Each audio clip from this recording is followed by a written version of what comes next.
Subscribe to our channel and press the bell icon for the latest updates. Bharat allrounder Vijay శంకర్ని ఈరోజు దురదృష్టం వెంటాడింది. నాగ్పూర్ వేదికగా ఆస్ట్రేలియాతో జరుగుతున్న రెండవ వన్డేలో 41 బంతుల్లోనే 46 పరుగులు చేసి భారీ స్కోర్ సాధించేలా కనిపించిన విజయ్ శంకర్ ఏమరపాటులో రన్అట్గా వెనుదిరిగాడు. ప్రపంచ కప్ ముంగిట ఆఖరి వన్డే సిరీస్ కావడంతో ఈ మ్యాచ్లో అతను ఒకవేళ శతకం సాధించి ఉంటే వరల్డ్ కప్ బెర్త్ ఖాయమయ్యేది.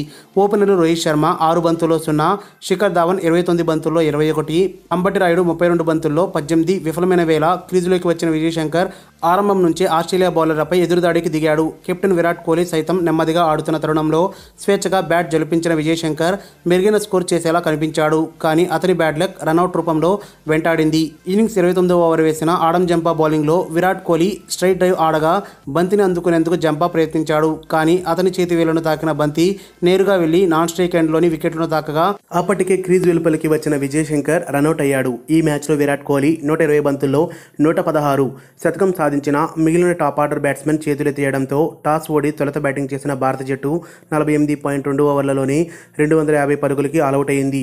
భారత్ ఇన్నింగ్స్లో ఒకే ఒక్క 6 నమోదవ్వగా అది విజయ్ శంకర్ కొట్టడం విశేషం. మరిన్ని అప్డేట్స్ కోసం మన ఛానల్ని సబ్స్క్రైబ్ చేయండి.